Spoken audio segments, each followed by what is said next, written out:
سخنان ما برای هر شخصی که در شبکه‌های اجتماعی فعال است داخل دارد، برای هر شخصی که لایک میگذارد، برای هر شخصی که صحیفه دارد. الله تعالی میگه که ما یلفظ من قول الا لدیه رقیب عتید.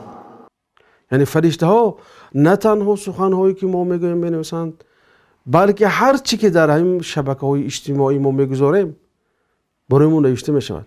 اگر نیک باشد نیک نوشته میشد، این یک صدقه جاری میشه برای انسان.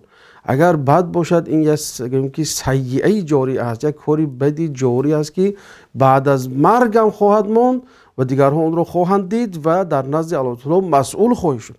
هر یک لایکی که میگذاری در فحش، در فحشا، در اون گویم که برهنه های و در گویم که موسیقی های فحش و فاحشه، در نامه اعمال تو فرشته ها یک تا دیزلایک موندن میگیرن. در مقابل هر لایک نامه اعمالات یک دیزلایک میشود که در اونجا مسئول خواهی شد از این سخنهای خودت.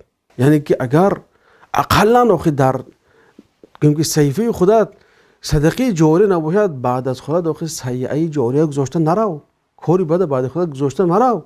یعنی وقتی فرشته مرگ آید از ما نمیپرسد که جانت گیرم یا نگیرم، حالی تو جوان هستی، حالی تو 30 ساله هستی، حالی تو 25 ساله هستی. فرشته فقط فرمان خدای میدونن. یعنی چقدر انسان‌ها پیش نظر ما گذشتن رفتن، عمرشون مثلا 30 ساله بود، همسنیفت بود، شاید ماشین زد کشت، آب غرق شد مرد. با این صحیفه تو یک هیت حوزه میکنه. این صحیفه تو تا قیامت میرود به همین شکل. بنابراین شنونده عزیز، آنی که در شبکه اجتماعی فعال هستی، حرکت کن که سبب نشر فساد نشوی. باقی از خدای تعالی توفیق طلب میکنیم. السلام علیکم و رحمت الله.